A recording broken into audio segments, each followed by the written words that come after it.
So welcome everybody to Spill the Coffee, our third edition. So we're just going to go a little bit housekeeping to get started. John. Well, you have control. Yeah. Here we go.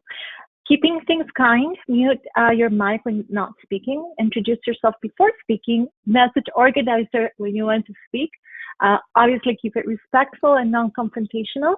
Avoid profanity unless you really mean it, and don't interrupt others. Clothing is not optional, and the most important thing is enjoy yourself.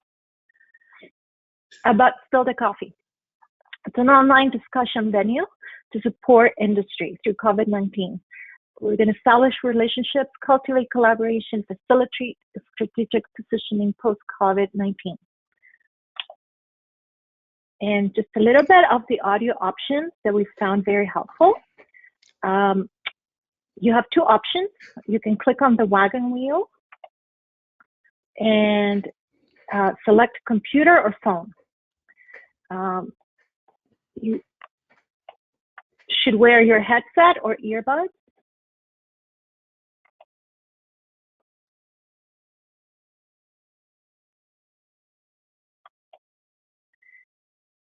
Or select microphone and speaker option.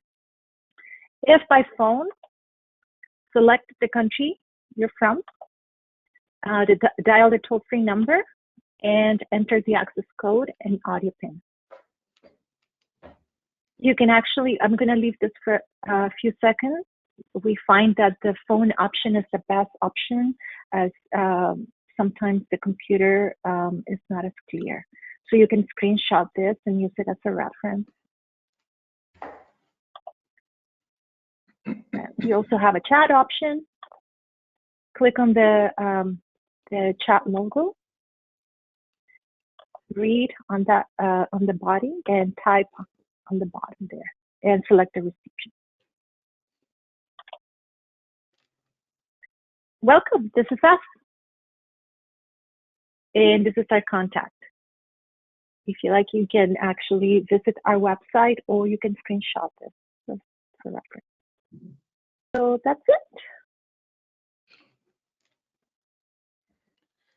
I'll turn over the controls over to Prince now.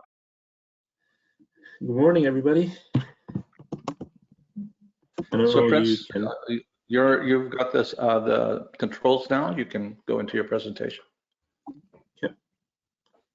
Is that okay?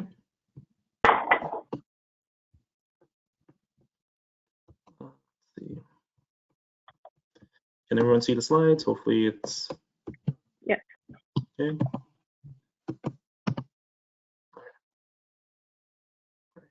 I don't know why it keeps doing that.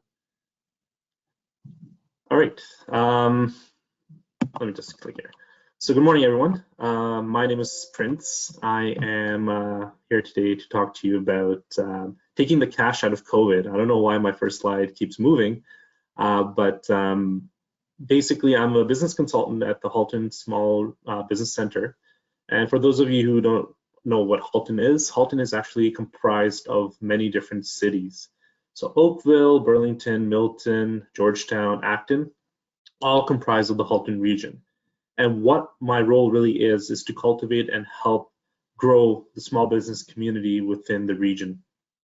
And how we do that is through basically advisory services, grant programs, and any sort of seminars and workshops that we run on a monthly basis. I'm not going to read through my bio, but I have about 8 years experience working for a company, advising, as well as running my own practice last year, just to get some experience in on how it really feels to be an entrepreneur. And trust me, a lot of businesses that go through this whole venture of starting a business, kudos to you, because it is very difficult, especially when you work full time.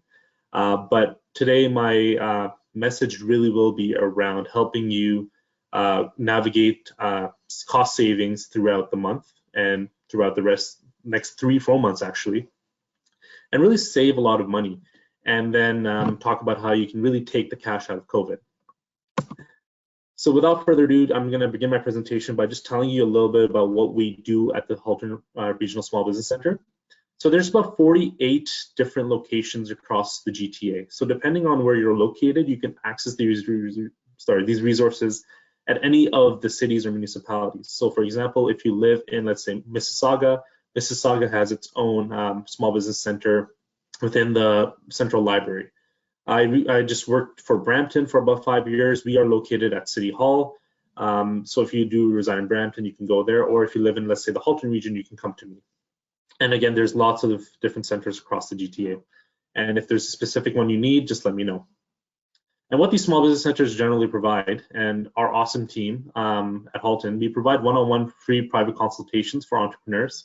Anyone that's looking to start or grow a business within the city, has been established for 5 years or less, can come to us to get advisory services. And it can range from anything from hiring students to hiring your first employee, financing, getting help with your financial statements, marketing, branding, anything like that. We can help you one-on-one, free of charge. Second thing is seminars and special events. So we hold special events throughout the year, and we run monthly seminars. Right now at Halton region, we're running a series of boot camps. We have some on marketing and sales, market research, financial 101, how to start a small business, and things like that, that you can take advantage of, especially if you want to start a business in the near future. Next is our access to professionals program. So if you are looking to start a business, we do have access to professionals that you can reach out to, including insurance agents, lawyers, accountants, things like that. And we do a direct connection to those individuals, and they provide you a 45-minute free consultation on 3 questions that you may have about your business. The fourth is our consultant on site program. This is not specific for you, but we do go all over the Halton region. So I won't get into that one too much. The fifth is we have resources online and offline. So we actually have something called Polaris. It's a market research tool that we help our clients with. And essentially Polaris can help you, it's a GIS system. So a GIS system is a geographic information system, where if you pinpoint on a map where you want information, you can find out things like age, demographics, education levels. You can find out the types of businesses that are in that area. So it's a very interactive tool, and it's free of charge for our clients to use. So if you are in the industry of really trying to build your business and knowing where to really get started, where to really market your services, we should generally be your first stop shop. The other thing is we have something called reference group, where basically it's a Canada-wide business directory. So if you are looking to target business-to-business consumers, then you can contact us, and with reference group, you can look at all the different businesses all over Canada in that specific industry. And again, this tool is also free of charge. If you are interested in learning more about reference group or Polaris, just reach out to me and I'll give you more information on it. We have public use stations. Again, this is not as useful right now because we are closed, so I'm just going to skip over it. And we run 2 programs. One is called Starter Company. This is a program for entrepreneurs who are running businesses under 12 months and really want to get funding and mentoring and training. So what we do is throughout the program, it's about a 3 to 4 month commitment. We help you develop a business plan and really strategize and really grow your business and help you really tap into the market. And we also get about $5,000 in funding, which is fantastic, especially if you need that quick capital to get started. We also have a youth program called Summer Company. Applications close on May 7th, I believe. And Summer Company is for youth entrepreneurs under the age of 29 who are going back to school in September. You can tap into about $3,000 in grant funding. And we have about 8 spots available right now for entrepreneurs in Halton. So if you have a child that's between the ages of 15 and 29, they want to get some entrepreneurship experience over the summer, work with some business advisors to help grow their business acumen, they can apply for this program, and it's free of charge. There's no cost to the youth. So this is essentially what we really offer. And if you are interested in any of these services, just reach out to me and I will advise you accordingly. So why are we here today? So this is going to be our agenda. So I'm going to take you through a quick guide on cash flow management and how to really reduce it during the period of COVID. And it has really hurt a lot of people. So I thought, hey, might as well come up with some strategies you can do immediately to provide you that self-relief of knowing that you don't have to pay your mortgage, let's say, in the next 2 weeks. Then I'll also discuss a few of the government programs that are available to small businesses. And if you do want to take advantage of any of them, that would be fantastic. And if you want more information, you can reach out to me directly. And then at the end, I'll leave some time for some questions and comments. So when you're talking about business, essentially there's two levels of measure. Either you increase your sales when things are really hot and there's a lot of demand for what you have to offer, or you reduce your cost. Essentially, that's what a business is. So when things aren't working in terms of sales, you look at the other alternative where you reduce your costs and go about doing things the way you're doing at a reduced amount. And typically, these are the 6 ways that businesses fail. I'm not going to be talking about all of them, but the one I'm going to be touching a little bit on is not enough financing. Through our surveys and some of the research that we've done, again, we work with a lot of the small businesses in the community, so a lot of them have reached out to us. A lot of them live day to day, to be honest with you. It's similar to a paycheck.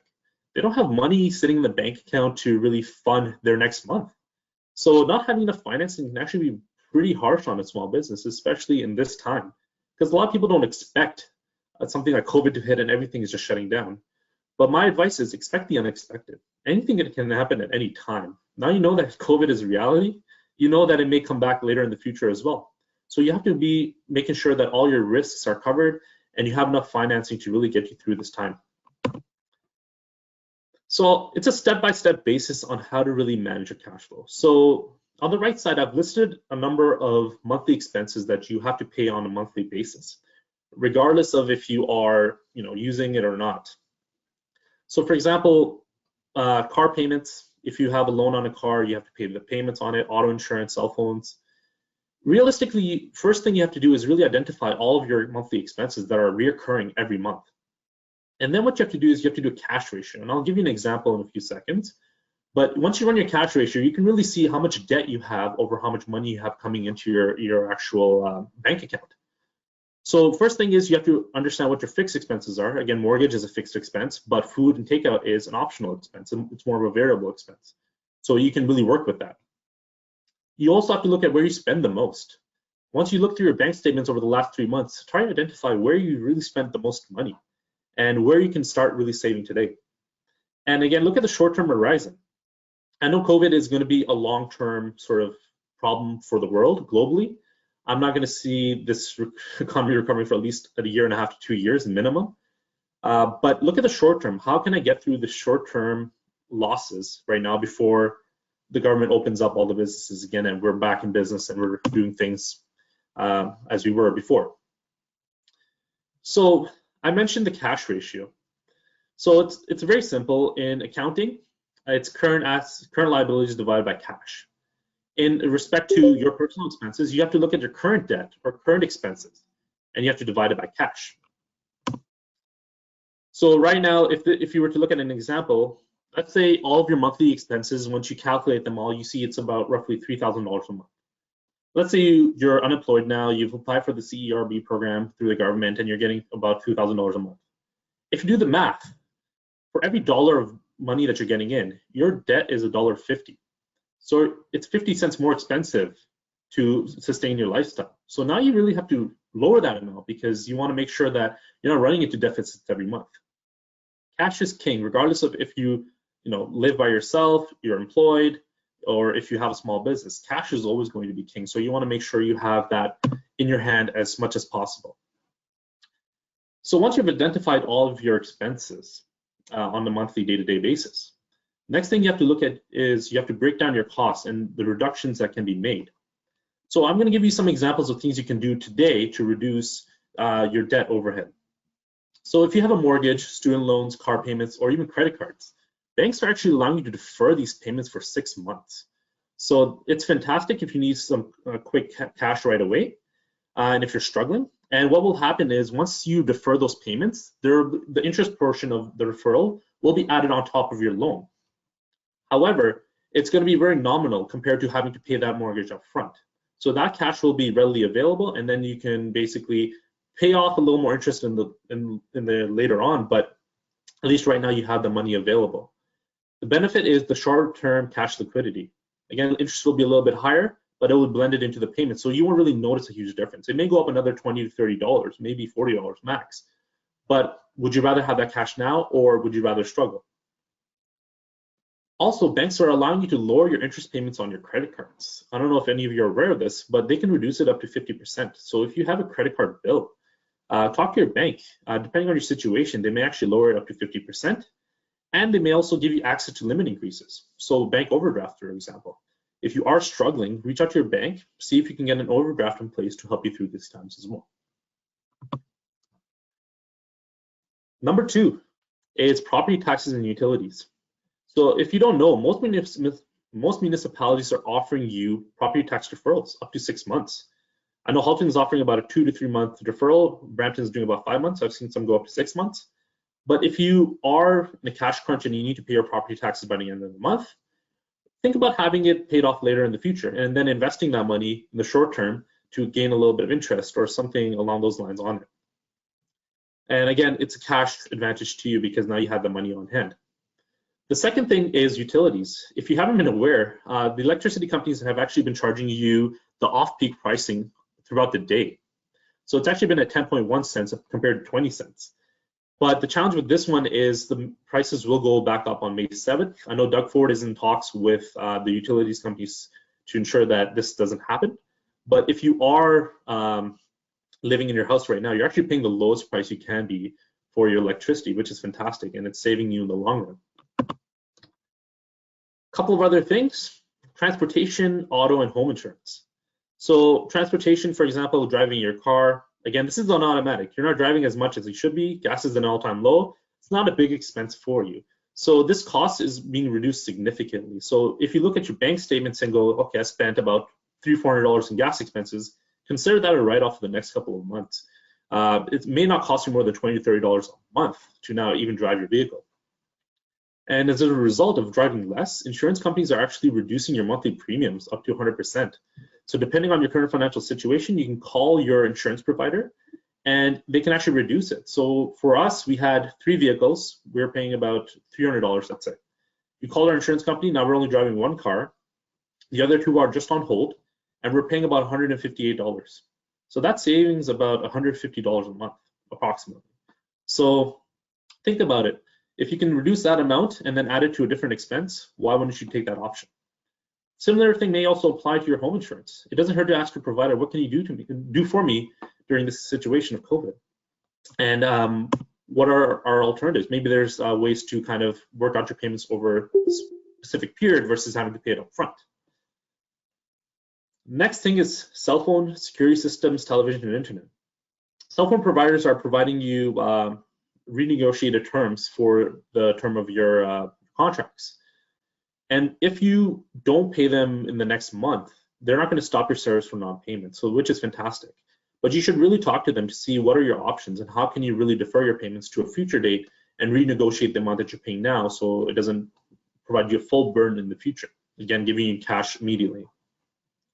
If you have bundled services like security systems, television, internet, and more, again, talk to your provider. For example, if you have Bell or Rogers, talk to them. They're providing you relief in terms of deferring your payments or working with you in negotiating your terms. But also, if you don't need your television right now, if you don't need a super fast internet right now, consider renegotiating with them and seeing if you can lower the package for the next 3 to 4 months, because you don't really need that if you're not really earning income. And they'll save you in the long run. And that's the whole point of this. Any subscriptions you have and any gym memberships are the next point. So if you subscribe to any monthly subscription, now's the time to maybe put it on hold or cancel it. So Netflix is an example, not Shopify, the one with the music, I can't remember what it's called. There's a couple of them out there that you may have a monthly subscription to. Now's the time to probably put that on hold because you don't have the capital to really pay for it at this time. And you'd rather use that money to invest somewhere else. If you have a gym membership, most gyms have actually frozen your payments, but if they haven't, this is the time you probably want to call them and tell them, hey, can you freeze my payments or suspend your membership until further notice? Food takeout and groceries.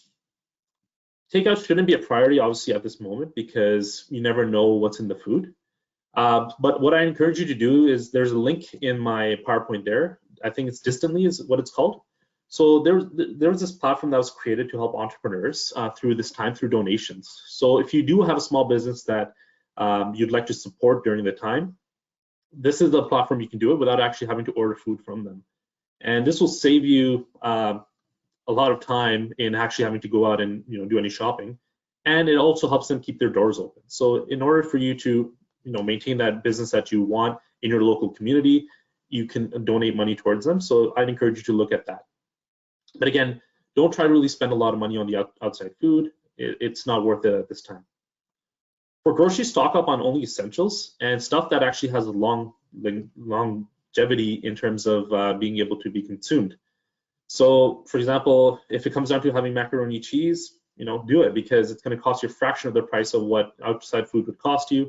And again, lowering the amount of intake and the amount of groceries you have to spend in the future. Childcare. So some daycares may still be charging you, but childcare should be on hold. Daycare centers are not allowed to be charging you, but I heard last month that regardless of if there was services rendered or not, a lot of the individuals were still being charged, but the government put that to stop just this last week. But also take advantage of 2 programs. So if you do have children, the first one is an automatic, where the federal government is giving you $300 next month on top of whatever you're already getting as a bonus to help you through the time of COVID. But the second one you actually have to apply for. So there's provincial funding available as well for about $200. The link is in my PowerPoint, but you can get about $200 to about $250 as a one-time payment and a payout to support you in your time of need if you do have a child. And this is per child, so you may cut a couple of $1,000s running from there, depending on how many kids you have. Now let's talk about the business standpoint. So commercial lease, there has been talks about it, but unfortunately there's no relief as of yet. If you can't afford it and your doors have to close, unfortunately, there isn't much being done right now. However, there is a light at the end of the tunnel.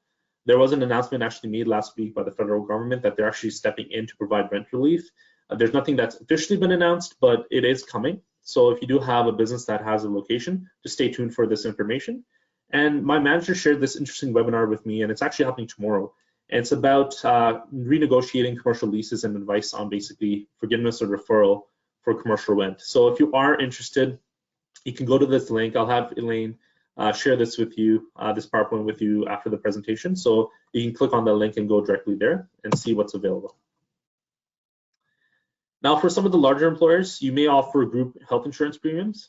So this might be a good time to note that you're actually getting a savings there. I won't talk about this too much, but for example, if your employees are not utilizing dental and vision, there's no point in charging you, but they're reducing it up to 50 to 100% for the most part.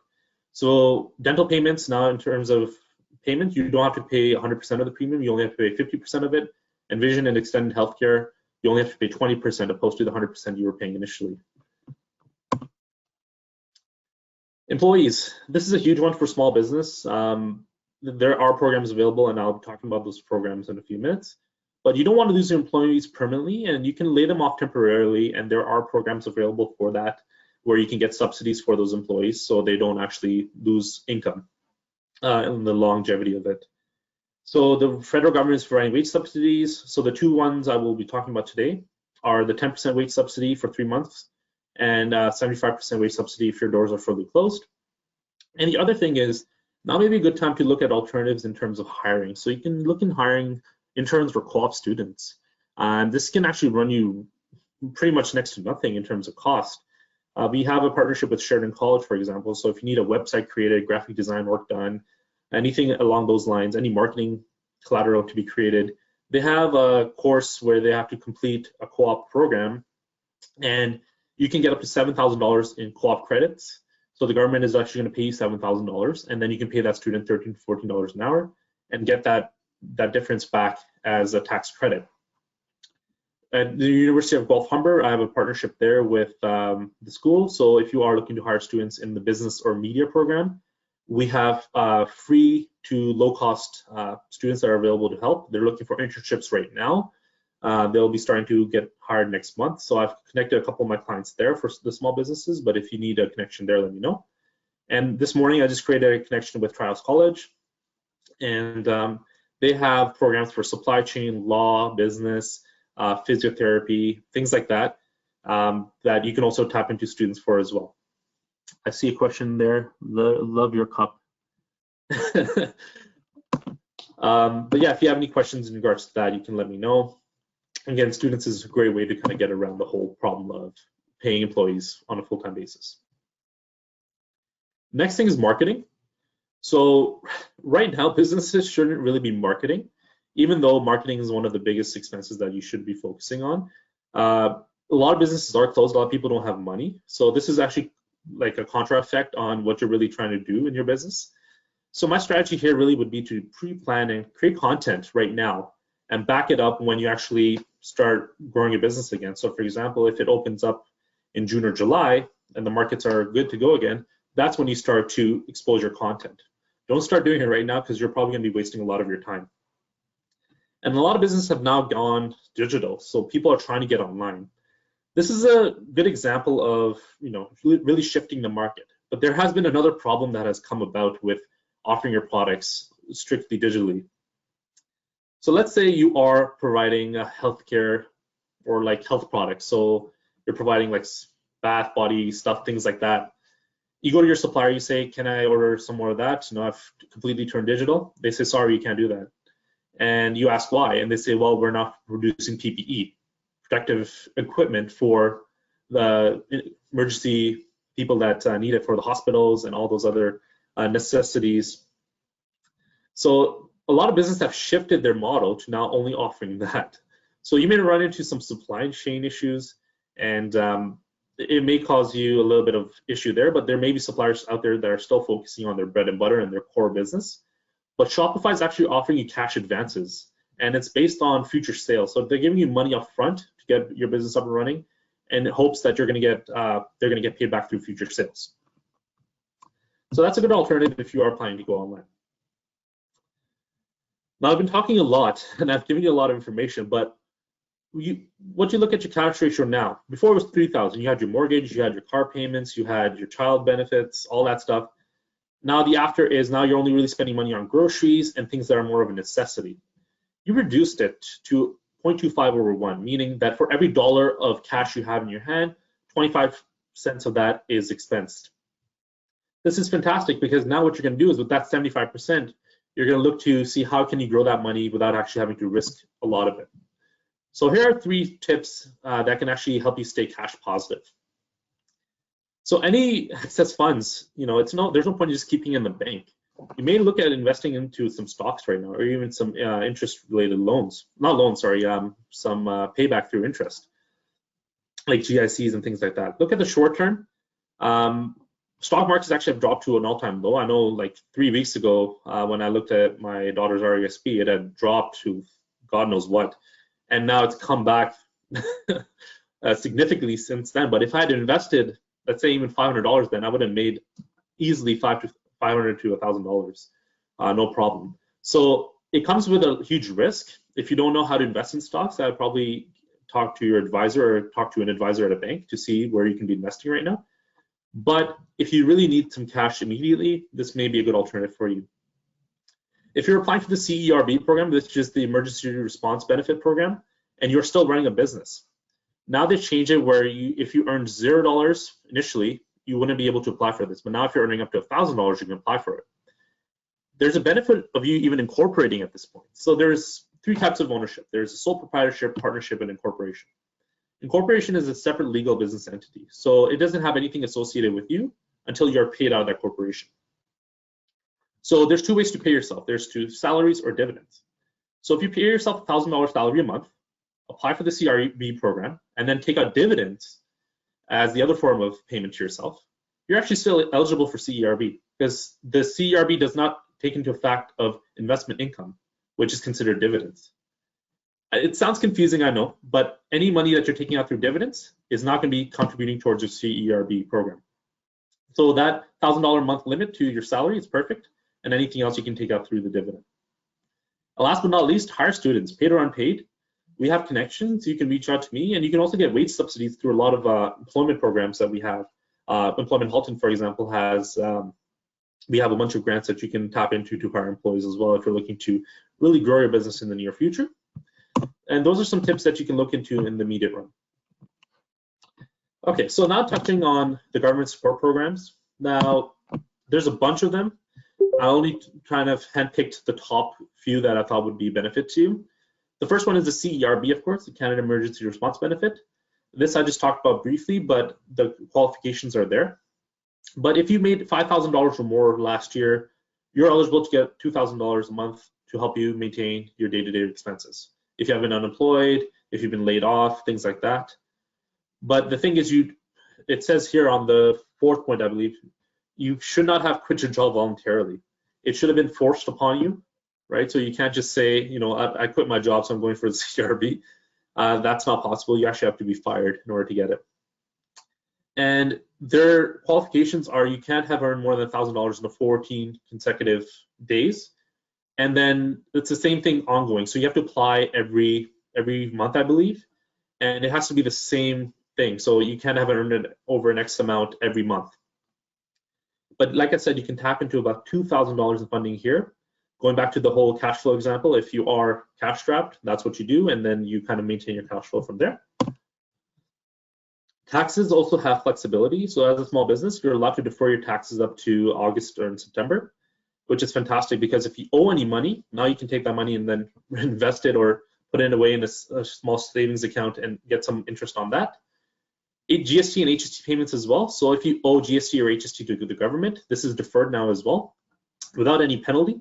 So again, use that money, invest it. Hopefully at the end of the day, you get your money back. And the last thing is the Bank of Canada has actually lowered their rate from 1.75 down to 0.25.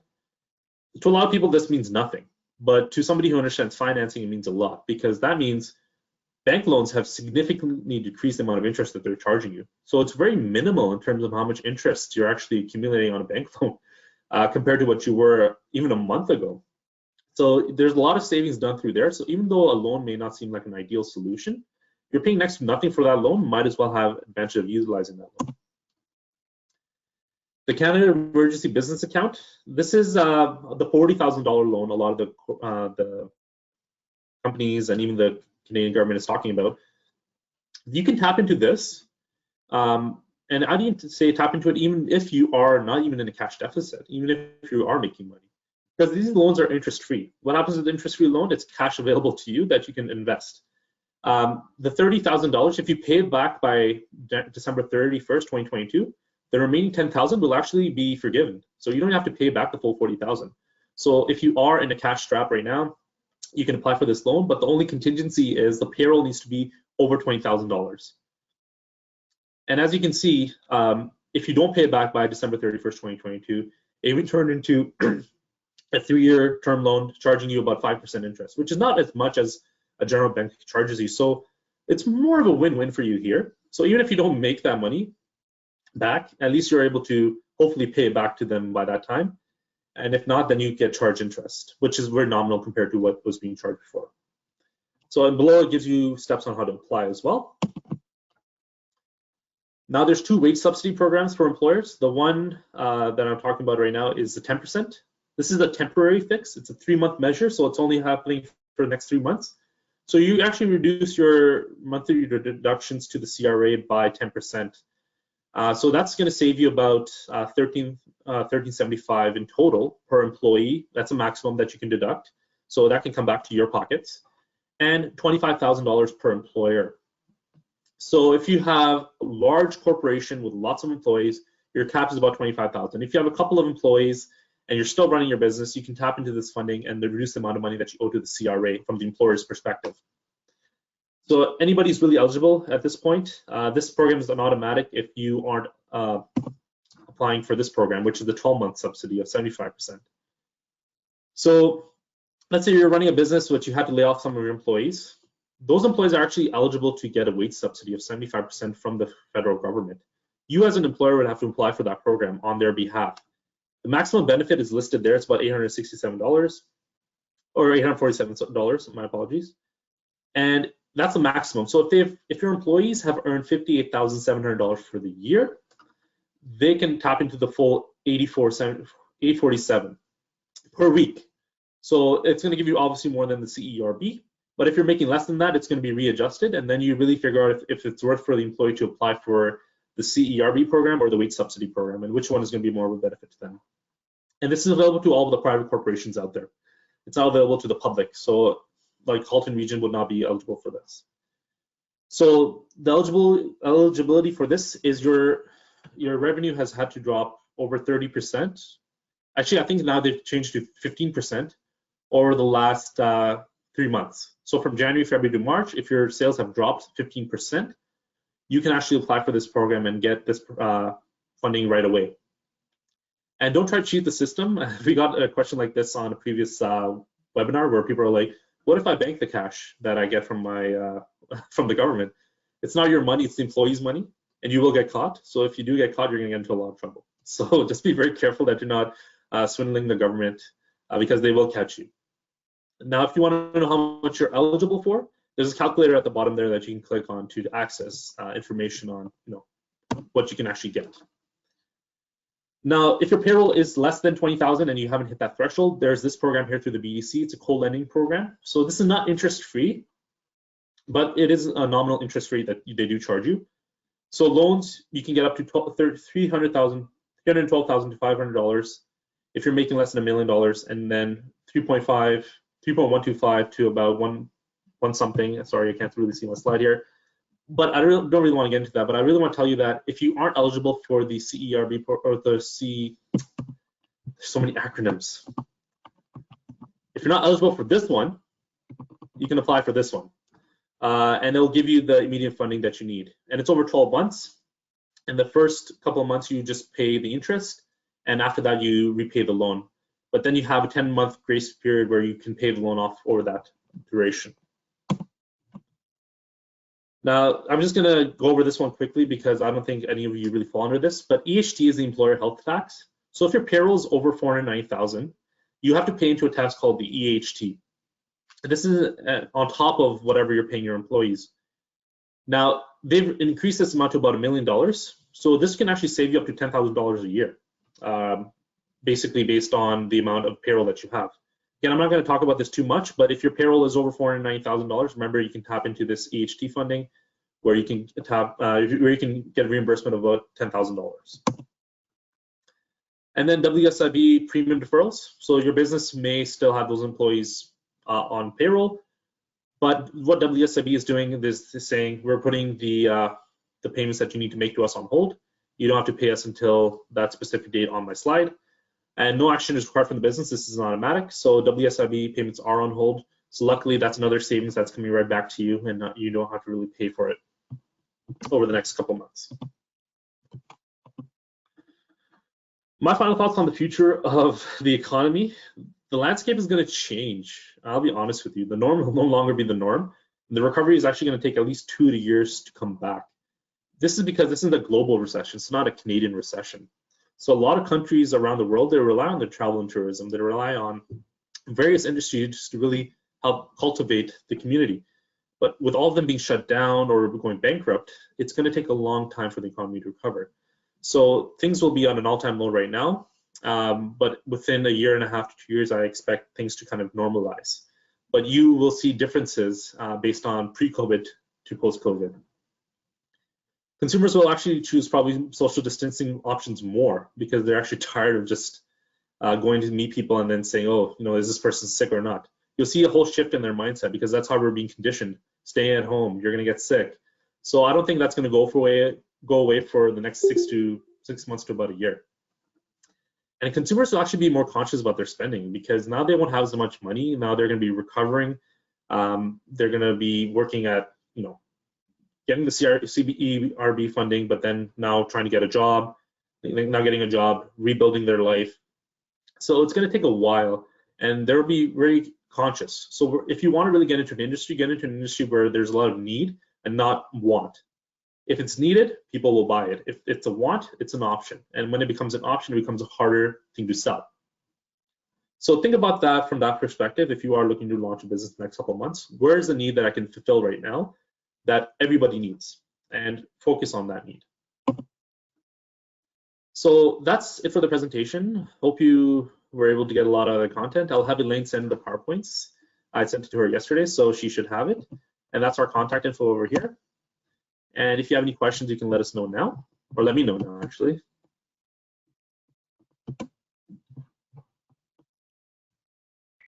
Thank you so much, Prince. That was, wow, that was so interesting. There's so much wealth of information that you have actually provided for us. Thank you so much. I'm going to open the floor now. If anybody wants to have, if anybody has any questions directly to Prince, you can unmute your microphone and go ahead. The floor is open. John, any thoughts?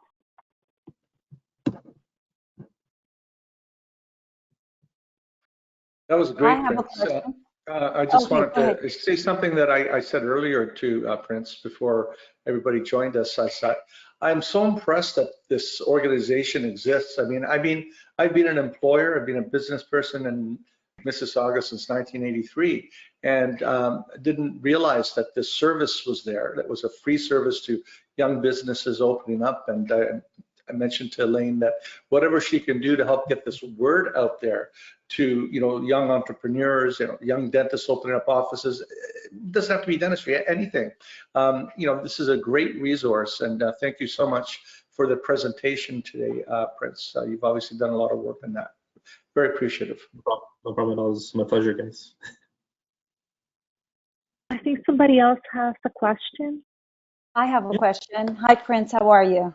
Good, Great how are you? presentation. I actually I wrote a couple of things down here. I just wanted to know a little more about hiring co-op students, because I did try that in the past through a friend that does hire. But what I was looking for, it was a little more difficult. And it was more of the social media stuff. And so maybe you could tell me a little more about it, because I'd like to revisit that. Yeah, so it's not just one school that we have a partnership with, so that might have been the issue. That person may not have been connected to the right sort of program. But the first program I'll talk to you about is the University of Guelph Humber program. I actually went there for my studies, and then I created a good relationship at that school. But They have co-op students for business, media, ECE, and I think justice studies, and psychology as well. Sorry, there's 5 programs that they have. So if you are interested in any of those programs, you can let me know. I can connect you to the right individual. So how the program works is the student needs to complete, depending on the program, up from 100 to 200 hours in order to graduate. And this could be paid or unpaid. And the student basically gets that work experience and working for a business. The one at Sheridan, that's more of a graphic design, web design business, where you can get students to actually design your website, do your graphic materials, things like that. But they have to complete a certain number of hours, and I believe it's still 100 hours that they have to complete. Again, paid or unpaid. If you do decide to pay them, the Sheridan College is actually partnered with, there's a program where you can get about $7,000 in funding. So it's like a reimbursement at the end of the year that you would get on your taxes. And the Trials College program is just something I came across this morning. That program actually has students in law, physiotherapy, business, digital marketing, one thing that you need help with, supply chain, and there's one IT as well, is information technology as well. So there's a couple of different programs, and they have cohorts in terms of their students in regards to when they take them in. So right now they have 2 IT professionals that need jobs, and they're also looking for a supply chain student they want to get connected. So their program is a little more specific. The other ones, I can probably see you working around it, because with the Guelph Humber program especially, you can get connected to a business student that understands social media and work with them directly, right? So if you also want, I also have a guide on how to hire employees, along with how to set them up on QuickBooks and things like that. We have resources. You just have to, let me know. Okay. Does that answer your question? Thank you so much. I will. Yeah, that answers my question, and I will contact you later. Okay. Okay, Perfect. Thanks. Thank you for the question. Yep. There's another question there. Yes, I have a question. So I used to own a business downtown in Dundas Square area, and I know that I went to a program with Humber College. They had a student. Now I remember that they had quite a few requirements, and one of the requirements was that you have to have an established business in a commercial building. Not an issue for us, but I remember it being an issue for another friend of mine who had a business set out of home, and he was not able hire anybody through the programs and even through a few colleges. So I think that that's important to let people know, because I know that a lot of small businesses are run out of home. And I know that that's one of the stipulations, that you cannot be a home-based business. Is that so true? Depends on the program that you apply for. I know with Guelph Humber, they're a little more flexible, especially with COVID, the way it's been set up. And even in the past, I've connected probably 10 plus small businesses that I've worked with some of their programs. The other benefit with Guelph Humber is they also have a co-op program. Not co-op, it's a capstone project that they do at I think it's the last semester, where they work with one small business and provide you guidance and advice on how to improve your business. It's a course they have to take, right? But to go back to your question, it's not 100% necessary for all co-op programs to be like that. There are flexibilities, and especially during COVID, there is a flexibility of you getting them to work out of their house. So this is probably the ideal time to actually put on your business hat and get some students to help you out developing your marketing collateral, whatever you need to get done. So by the time COVID is over, you can start launching. I know in the past it was a mandatory requirement, but I know some programs are flexible. So this is only during COVID. So your business is always out of home. It's only it's only available to you during COVID, and after COVID is done, are you required to have a commercial address? Yeah, I mean, like I said, not all programs required. There is flexibility depending on what your business is. You probably want to talk to the school's career advisor to see what your options are, because I know there's a lot of small businesses that work out of their house, and I've connected students to businesses that run out of their house through Guelph Humber, and it's worked out well. So I know it has been done in the past. I can't say for other schools because I haven't really partnered with them yet or told anyone else about them as of yet or anything like that. So I know from personal experience it has worked out for me. And if it is something that you need, you can just let me know and I can send you the information, and then you can contact Jennifer from the school. I'm not particularly looking for anybody. I just remember going through that when I had that business. And I remember my friend wanting to start his business and him being turned down. And that's what he told me, that it was turned down because he did not have a commercial address. So I just thought that information would be important to share with other people. But if things have changed, that's fantastic. Thank you, though. Yeah, no worries. I mean, there's also co-working spaces that you can utilize for as a business address as well. You just have to kind of talk to them. I know when I worked in Brampton, we had the Brampton Entrepreneur Center, which was a full-on facility, 4,500 square feet, cultivating entrepreneurship, and there was tons of different businesses running out of that space. And some of the employers that we work with use that address as their work office. So look at that. You can look at Regis and these other Berkshire offices. Those can also work for you as well. So it doesn't specifically have to be in an actual office. That's what I was going to say. Well. That's what I was going to say, Prince, because I know that I'm part of a co-working space, and yeah, there's a whole bunch of us, and basically, like, you're a member, so you're paying your monthly fee to be part of this, and all you do is kind of block off time. So if you've got a certain employee that you need so many hours in a week, you just block off that office for the week, and it's under your company name. Basically, Yep. That's a great way around it. How horrible is that? What type of a range and monthly fee are people paying to take advantage of a service like that? Just for people that are thinking about it. You know what? I mean, it depends, I guess, in location. We're here in Markham, so I mean, I'm sure downtown it's a little bit more, but I mean, it's inexpensive. And it's a monthly fee, and then there's a small fee for blocking off certain like boardroom. I get the boardroom when it's available. You just have to sign up, and you do pay for the actual room, the size of the room, and all that.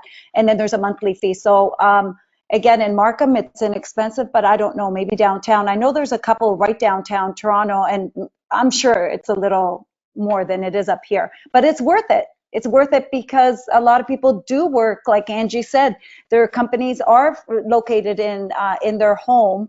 I don't know, I have a couple of areas that I'm part of like that, and I don't know, I find them very useful. Yep. Right? Very good point. And what I hear now, because of everything that's going on, and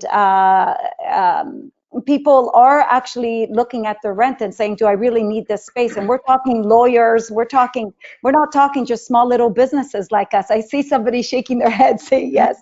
Yeah, right. So you understand. So I've heard from people like big time lawyers and bookkeepers saying, you know what, I go meet my clients. Why am I paying for this space? It's a huge space. I could have my assistant working from home. I could, do this, I could do that. And I think these co-working spaces are awesome. Yeah. My opinion, that's all. Good opinion. Very good opinion. So they do have, if I can chime in, they do, I know that I looked at one for a while here by the airport area down in Toronto.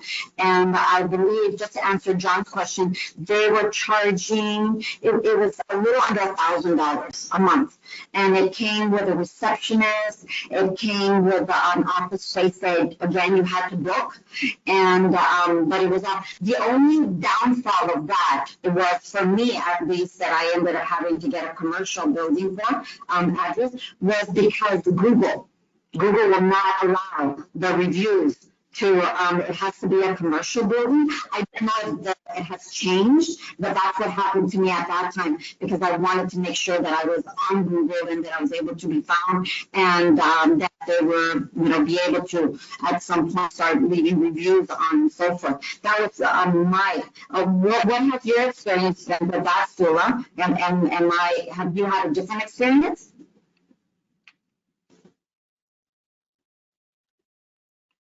Leave your mic on, Asula. Yeah, sorry. Hi, Angie. Sorry, say it again. I didn't hear that. And I looked into that. I ended up having to get a commercial space because Google would not put me on the platform if you're sharing offices with a bunch of businesses. You have to have a commercial address, a solo commercial address. Have you found any issues with that? No, I haven't. You know what? I haven't really looked into that. I honestly, it's a good question. I wrote it down because I could ask so the one in Markham, it's called the Village Hive. And yeah, it's like an old,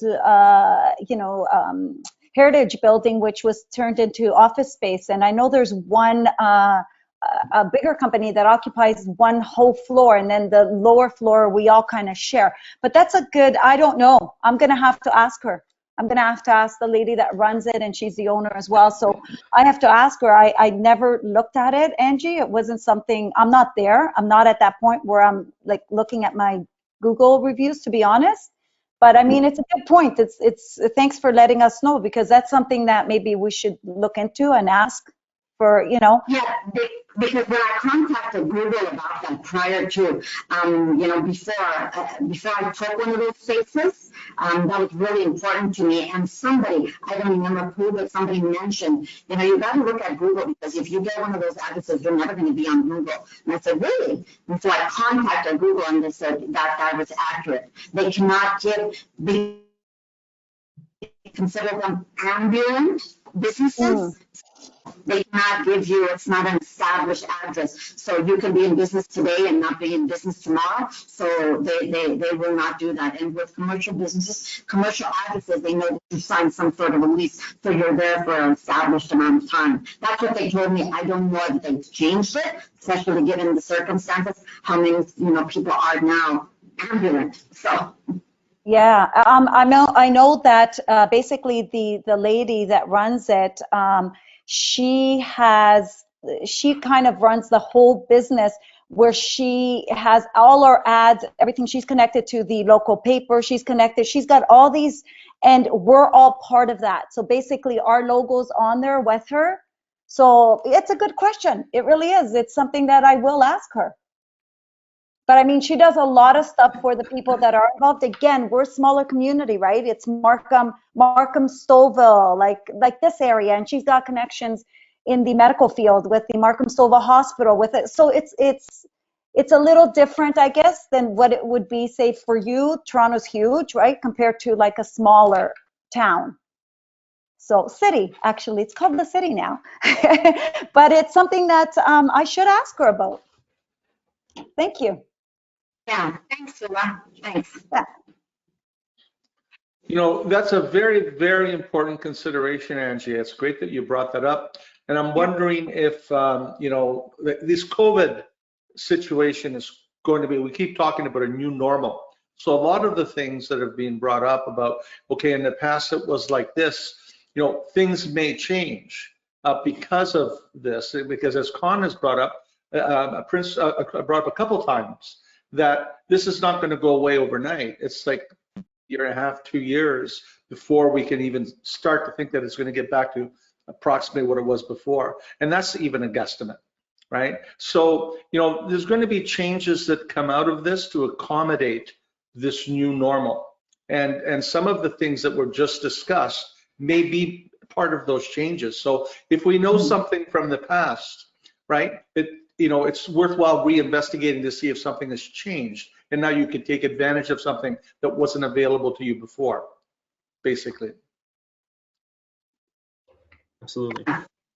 That's absolutely true, because I think that, when you have these community offices, therefore, I know, at least here in Toronto, I know that there's quite a few of them, and they have some, the more closer you get to downtown, they have some of them running up to 100 different businesses within one building, within 2 floors. So you see everybody on their laptop in a little desk, and they're all running a business. So you have a lot of chattering going on. So you have a lot of, and they all share one kitchen, they all share one bathroom. So yeah, maybe things, will change now where, you're trying to kind of move away from that.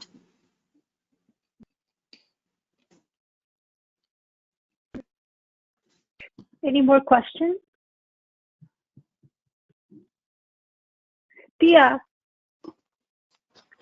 I think I just want to add one thing, and I heard something the other day, and it said, nothing goes away until you learn from it.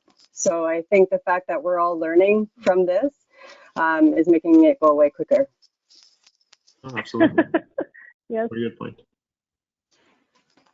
Dia? No? Come on, I Tia. think Callie wants to say something.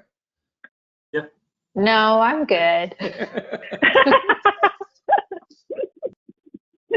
Well, it's 1 minute to 12. I just want to take the opportunity to thank from the bottom of my heart to Prince for putting such a wonderful presentation. So much that we learned, and for, each and every one of you who came today, thank you. I think we have newcomers that are just camera shy, but thank you. We appreciate you coming. And I wanted to also take the opportunity to let everybody know that our speaker for next week is going to be Wendy. And I just actually wanted to give the floor for a little bit so that you can give us a little bit of an advance of what to expect next week. Wendy? Hi. Okay, so next week I think I'd like to share something that we did ourselves in our office, and that was something I called Spring into Action.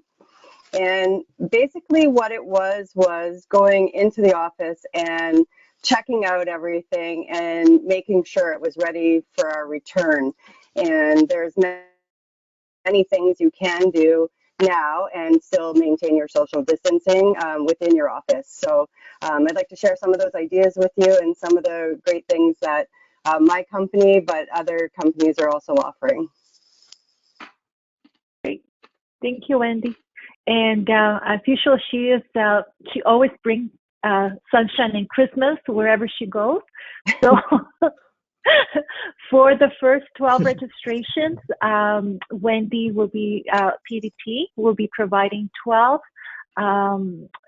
instruments, restorative or hygiene of your choice. So we're going to start the promo right after our chat today. So if you can spread the word, that would be great. We also will be bringing for sure Prince, because there's so many topics that Prince actually has. He's a wealth of resources.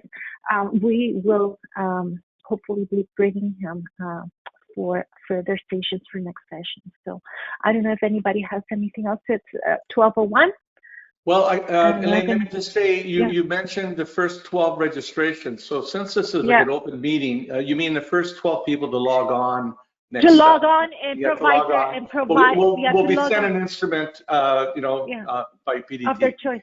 There Yeah, you but go. they have to provide, they have to log on with their email address.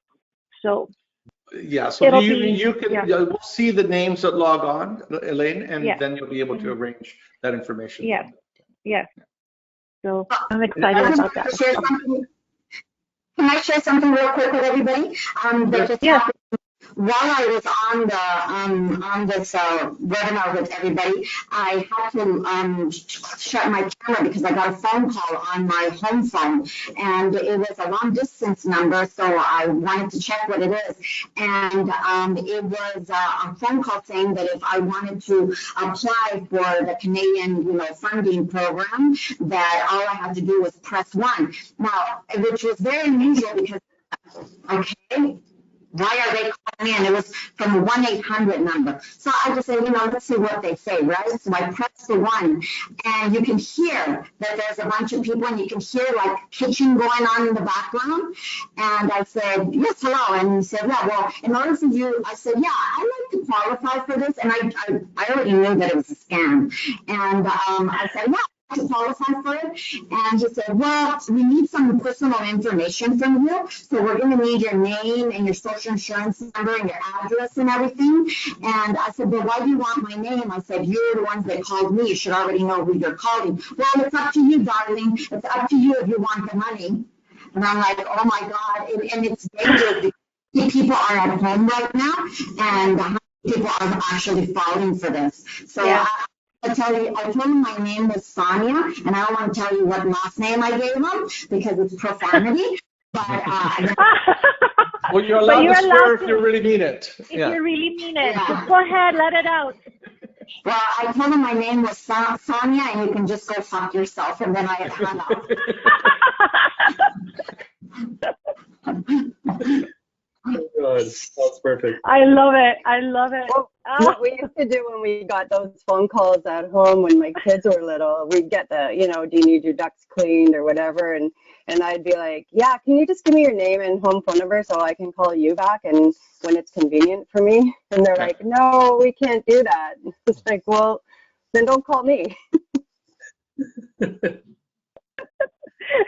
I love it. Well, thank you so much, guys. I really appreciate you all, and we'll see you next week. Yeah, just one last thing, honestly, while we're at home staying safe, I really think I'd like to send a heartfelt thank you out to everybody on the front lines, everyone at the hospitals, at all levels, from the doctors all the way down to the cleaning staff, the people that are just, handing out the groceries at the grocery store, cashiers, everybody out there, making sure life continues for the rest of us. We are all, I'm sure, very thankful for their efforts, and I just want to throw that sentiment out there. Yeah. Thank you. Be well, everyone. I wanted to thank you so much for opening this up for everyone. That's awesome that you've done this. So thank you. And thank you, Elaine, for doing the behind the scene things. Thank you, Elaine. Thank you. Thank you all. We love you. And I hope to have you all back. Prince, for sure, will be in touch because I just find this all fascinating. And I think that this is really helpful. And you're not a scam. You're the real thing. So you're the go-to people. You're the go-to person to do this. So thank you so much. I love you A guys. lot of the information, Prince, you gave us, we can use for our friends too. So thank you. Absolutely. My pleasure. Elaine, if you want, you can send them the PowerPoint. It's good to do that. Certainly, I will. Okay. Thank you. Okay, Thank you. Thanks, Bye, everyone. everyone.